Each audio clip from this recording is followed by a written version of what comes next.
Buenos días, bienvenidos a todos y todas a este canal de Scur Academy y a este nuevo vídeo, ya el número 3 sobre la rotura de la placa plantar o de la inestabilidad de la segunda articulación metatarsofalángea, que sabemos que van de la mano. Por lo que os digo, este es el tercer vídeo de esta saga de la rotura de la placa plantar. Si tenéis alguna duda, en el primero dimos anatomía, biomecánica y patología, y en el segundo dimos clasificación, diagnóstico ecográfico y diagnóstico por resonancia magnética. Hoy es el turno de hacer una breve exposición de la propuesta de tratamiento que existe, aunque no sea en principio el objetivo de este canal hablar sobre el tratamiento. Bueno, muchos me decíais que podría, a ver si podría involucrar también consejos de tratamiento y bueno, he hecho una pequeña revisión por lo menos para que sepáis por dónde pueden ir los tiros, ¿de acuerdo? Entonces, sin más dilación, vamos allá. Os voy a recordar primero lo que hablábamos de la clasificación de la lesión, ¿vale? De la inestabilidad de la articulación metatarsofalángica en el test de cajón anterior o anterior drawer test, ¿vale? Y aquí tenemos, pues bueno, la clasificación clínica dependiendo de la inestabilidad, como veis aquí. Tenemos de grado 0 a grado 4, donde en el primer grado la articulación está bien alineada, no hay dolor y no hay deformidad. Bueno, puede haber algo de dolor, pero no hay ninguna deformidad. En el grado 1 hay una leve desalineación hacia dorsal de la falange, con una pequeña apertura del segundo espacio intermetatarsal, con una desviación hacia medial, un poquito de dolor, inflamación de la articulación y menos del 50% de luxación hacia dorsal. En el segundo grado pues es un poquito lo mismo, pero ya la dorsalización, la hiperextensión de la falange supera el 50%. En el tercer grado ya es una desalineación severa hacia dorsal, puede ya haber solapado por encima al hallux y puedes empezar a tener ya un dedo en garra o un dedo en martillo flexible o semirrígido asociado, mientras que en el grado 4 ya es una dislocación completa, con un dedo en garra rígido, con probables problemas en el dorso de la articulación de la interfalángica proximal por roce con el zapato y demás, además de toda esa inflamación articular, etcétera. Lo ponía esto un poco para repasar los grados para entender ahora el tratamiento. Empezando por el primer grado, diríamos, de grado, lo que hablamos en los vídeos anteriores, grado de rotura de la placa, una lesión leve, y un grado de 0 a 1 en lo que sería la clasificación de la inestabilidad, ¿vale? En estas fases iniciales la articulación está estable o con mínima inestabilidad. Hay dolor plantar y posible sinovitis articular, englobando a toda la articulación desde plantar a dorsal, pero sin una deformidad evidente en el dedo. El manejo tiene que ser eminentemente conservador, buscando disminuir la carga sobre la placa plantar y favorecer su cicatrización, ¿vale? Tiene el sentido. Tratamiento conservador, ¿qué será? Pues lo que venimos haciendo fisioterapeutas y podólogos, calzado amplio y cómodo, ¿vale? Mucha educación al paciente con entendimiento de la patología y por lo tanto con esto podrá elegir mejor el calzado, evitar mucho tacón para ir en esta fase de hiperextensión de la metatarsofalángica, también evitar mucho zapatilla con drop, también deportes que impliquen mucho ese mecanismo, ¿no?, de propulsión. Órtesis plantares con descarga retrocapital, que sería esto de aquí, que puede ser o toda una barra o este elemento de aquí que se le llama almendra retrocapital. También los estudios hablan de lo de siempre, ¿no? Antiinflamatorios, hielo, reposo relativo, fisioterapia de todas las modalidades, ¿vale? Y vendajes funcionales que sí que parece que al evitar la hiperextensión, un vendaje de este tipo en corbata, ¿vale? Agarrando desde dorsal al dedo y fijándolo en una plantar flexión, parece que alivia bastante ese momento dorsiflexor de la falange y esa tensión sobre la placa. Y luego, como siempre, ejercicios de fuerza, foot core, estiramiento de la cadena posterior para evitar ir más en antepié, todo esto bien. Pero bueno, parece que como novedad que el vendaje funcional de este tipo, ¿vale? Como veis aquí, o este fixed toe que le llaman aquí, como esta órtesis que se puede poner desde fuera, pueden ser soluciones válidas para combatir ese dolor inicial, ¿no?, esa inflamación en las fases iniciales.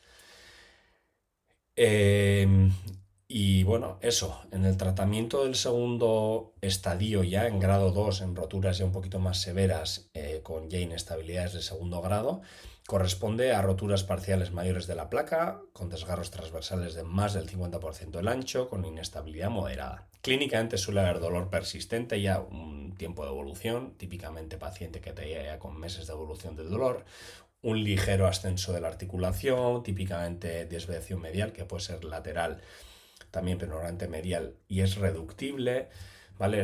En este grado se combinan, dependiendo de la situación, tratamientos conservadores con, a veces, indicaciones de cirugía temprana, si vemos que por lo demás el pie está muy bien y es una lesión bastante aislada y todavía reparable, para intentar que esa inestabilidad no progrese y la articulación ya no llegue al fallo de manera demasiado temprana. Por lo tanto, es un abordaje mixto, conservador intensificado, o sea, un conservador ya un poquito más cañero, y una posibilidad del tratamiento quirúrgico, ¿vale? Intentando evitarla como la regla número 1 al principio, pero bueno, no siempre es posible. Entonces, ¿cómo sería en este grado el conservador? Pues bueno, intensificando todo lo anterior, ¿vale? También podríamos tener pues ese vendaje funcional mantenido durante unas cuantas semanas más, como si estaríamos ferulizando una fractura de muñeca, por ejemplo, del radio, pues de la misma manera que hacemos una escayola, pues aquí intentamos hacer una ferulización o una inmovilización para evitar esa hiperextensión. Evitar caminar descalzo sería también aquí otra cosa que se describe, o incluso andar en botas de walker para inmovilizar y facilitar la cicatrización.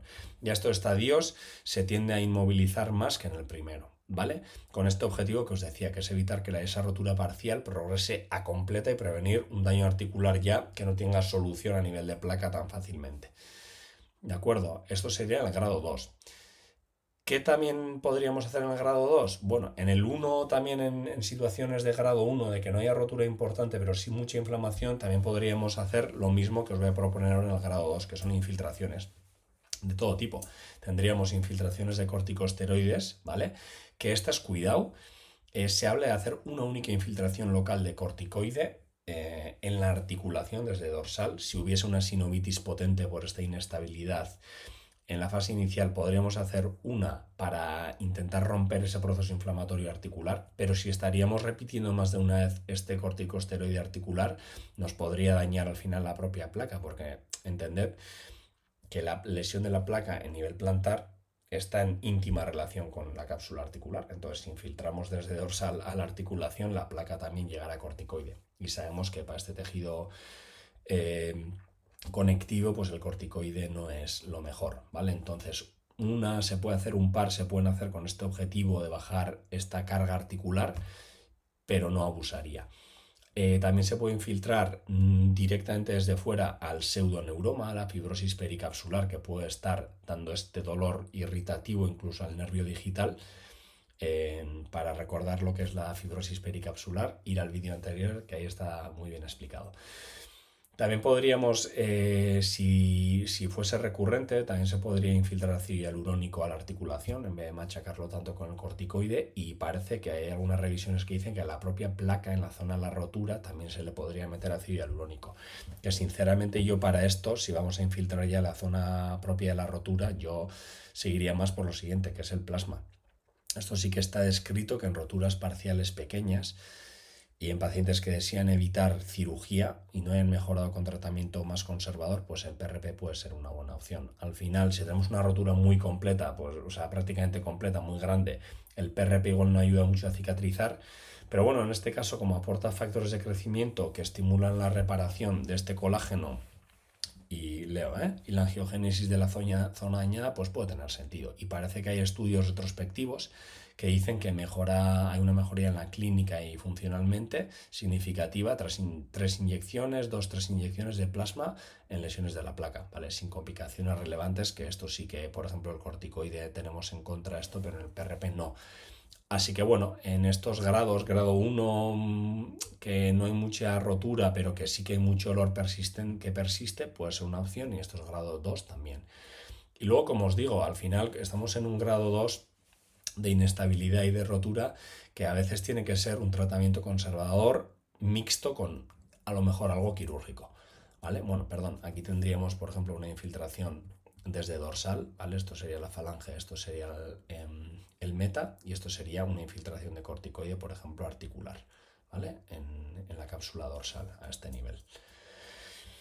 ¿Qué indicación tendría el tratamiento quirúrgico en grados 2? Pues bueno, que el dolores que limiten la marcha a pesar de 1, yo diría que más de 1. Yo esto lo pongo de estudios, pero yo diría a partir de 3 meses de tratamiento conservador y una evidencia de inestabilidad que está progresando, ¿vale? O una deformidad visible ya que empieza a preocupar al paciente, sea un dedo en garra flexible o un crossover.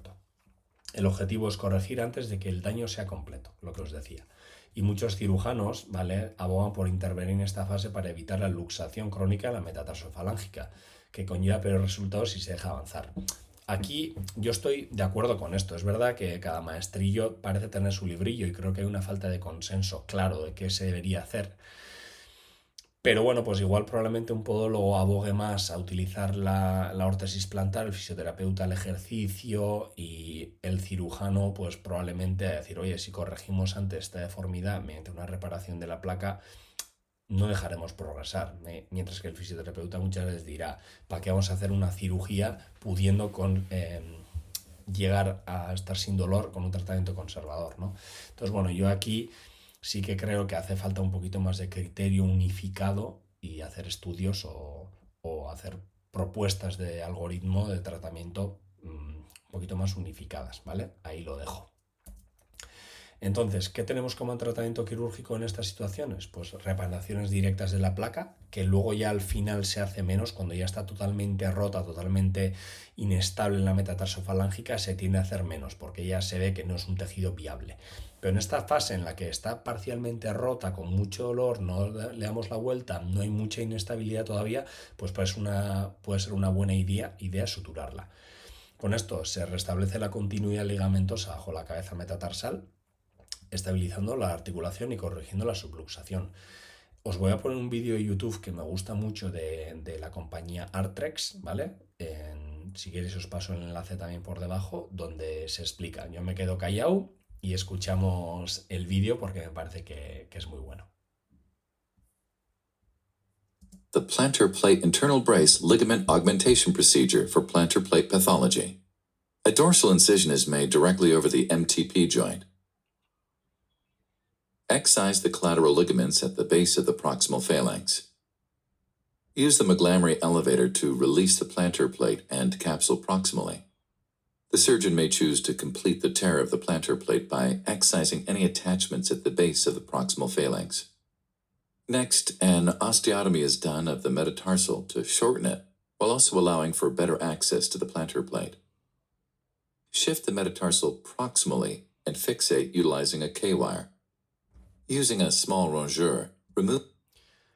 Hago un inciso. Luego os explicaré en la siguiente tipo de cirugía, que es la osteotomía de Weil, ¿vale? Entonces, en este vídeo explica cómo hacer la sutura o la reconstrucción de la placa, pero para eso primero hace una osteotomía de Weil, que es lo que estáis viendo justo ahora, ¿vale? Entonces, tener en cuenta que lo que terminará haciendo es la reparación de la placa, pero esto que estáis viendo ahora es exactamente la osteotomía de Weil, una de las modalidades que luego os explico, pero quedaros con que en el vídeo esta parte también. Entonces es como una técnica mixta que está haciendo.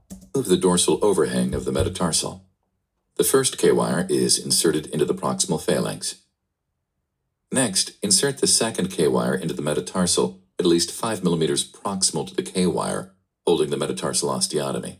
The 2.5 millimeter cannulated drill is used to drill a bicortical bone tunnel in the proximal phalanx. Feed the straight microsuture lasso through the metatarsal tunnel and puncture through the plantar plate. Shuttle the suture passing wire through the lasso and retrieve the wire at the joint through the dorsal incision. A doubled over labral tape suture is fed into the suture passing wire and shuttled through the plantar plate and metatarsal tunnel. When the plantar plate has been mobilized, load the Miniscorpion DX suture passer with a doubled over suture tape. Grasp the plantar plate medially or laterally. Squeeze with the palm of your hand, advancing the needle and suture through the tissue. Take the suture tape tails from the plantar side, pass them up through the suture tape loop, creating a luggage tag stitch. pull the 2 suture tape tails to tighten down the luggage tag stitch to the plantar plate. Then, pass the second suture tape opposite the first stitch in the plantar plate, leaving 3 to 5 millimeters between. Next, the 2.5 millimeter cannulated drill is used to create a bicortical bone tunnel over the K-wire in the proximal phalanx. Use the straight microsuture lasso to feed the lasso wire through the bone tunnel. Feed the free limbs of the labral tape and suture tapes into the lasso wire and shuttle through the bone tunnel. At this point, place a quick fix clamp at the site of the metatarsal osteotomy, remove the temporary K-wire fixation, and proceed to place a quick fix screw to fixate the osteotomy. Now, implant the 3 mm by 8 mm PEEK tendinosis screw into the proximal phalanx, spreading both the labral tape and suture tape sutures and putting the screw in between. Finally, pull the labral tape sutures exiting the metatarsal to set the final tension of the construct.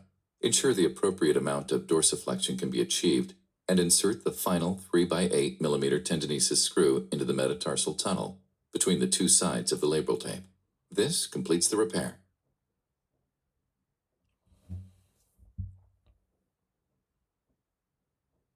Aquí os dejo para que veáis la marca que os digo, Artrex, ¿vale? Que son especialistas en material quirúrgico.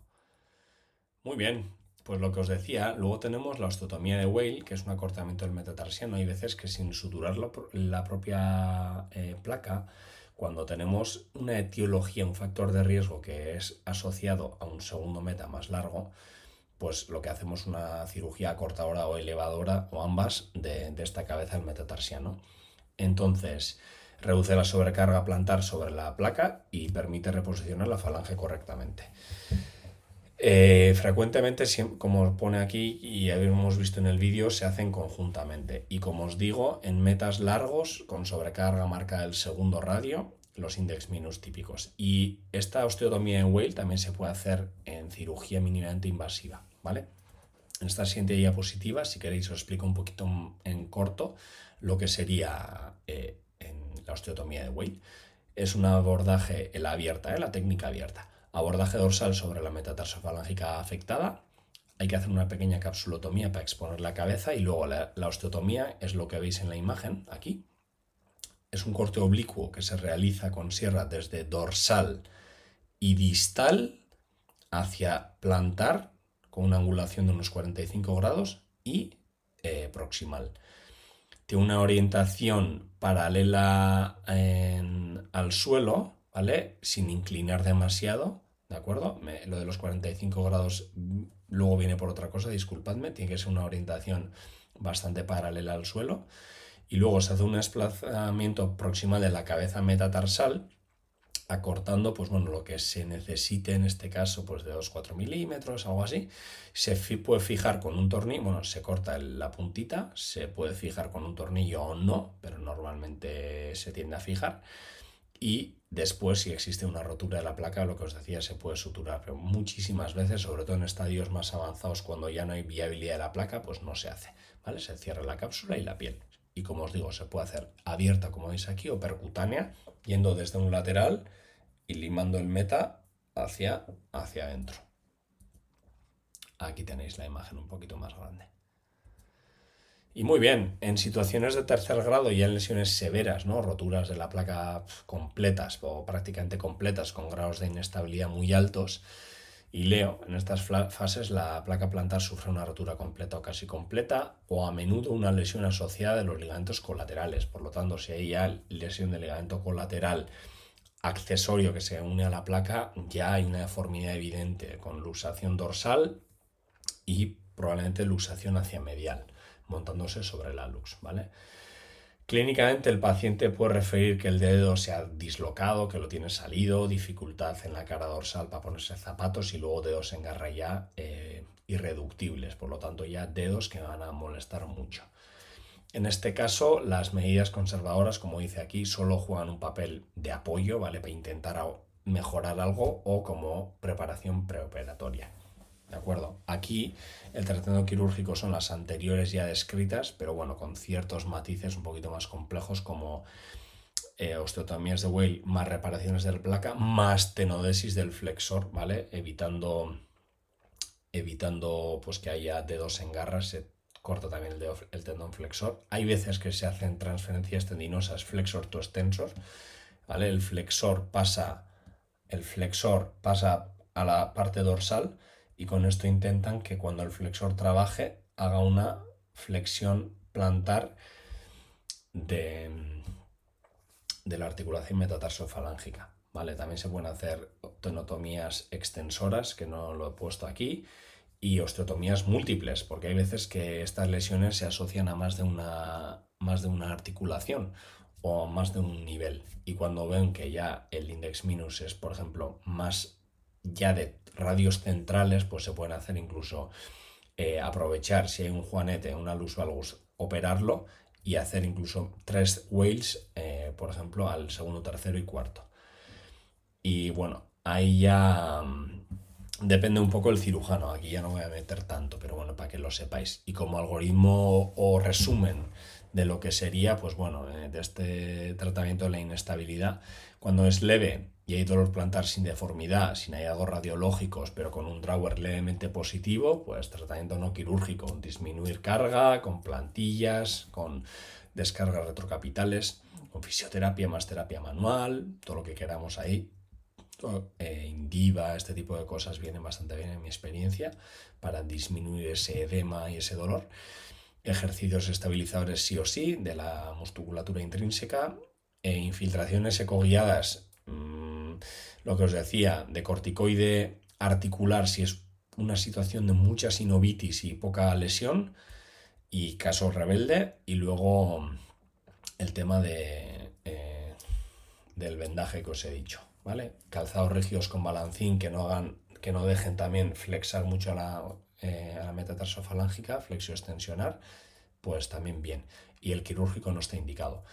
En el estadio 2, pues ya dolor con ejercicio, separación de los dedos, el splaying toe, ¿vale? Este signo radiológico que decíamos. Y una subluxación dorsal que sea reducible, edema, hiperpresión metatarsal, pues bueno, lo mismo que en el primer estadio, pero ya os decía que aquí podemos empezar a inmovilizar al paciente unas semanas y el dolor más severo, utilizar aquí más ya infiltraciones de PRP, corticoide, y ya empezamos a tener un tratamiento quirúrgico, ¿vale? Reparaciones directas de la placa, la osteotomía de Weil o posible artroscopia, pues para intentar hacer ahí un lavado de la articulación, que esto no lo he descrito porque sinceramente creo que se hace bien poco, pero bueno, en este algoritmo de tratamiento está descrito de estos estudios. Ya en estadios ya de luxaciones irreductibles, con deformidades rígidas y dolores mecánicos ya que no le den la vuelta, pues el tratamiento no quirúrgico suele ser ineficaz y aquí ya se hacen lo que os decía, pues transferencias tendinosas, más las cirugías anteriores o osteotomías múltiples, asociando también una reparación del hallux valgus si es que es un factor etiológico. En estas patologías, aunque el hallux valgus no le esté doliendo, como se considera etiológico, pues se suele hacer cirugía también. Aquí tenéis la bibliografía donde nos hemos apoyado y bueno, como siempre, muchas gracias por vuestro interés y atención. Esto lo he hecho un poco más breve porque la idea de estos vídeos es más enseñaros casos que veamos en consulta de cómo se presentan, cuál es la lesión, la anatomía, la patología, la biomecánica, sobre todo la ecografía, que es lo que nos apasiona. Pero bueno, ya os intentaré dar matices, aunque sea del tratamiento, porque es que el tratamiento aborda tanto y al final cada profesión lo mira desde su punto, que bueno, por lo menos podemos hacer un resumen como este. Sin mucho más, muchas gracias y nos vemos en la siguiente. Un abrazo a todos.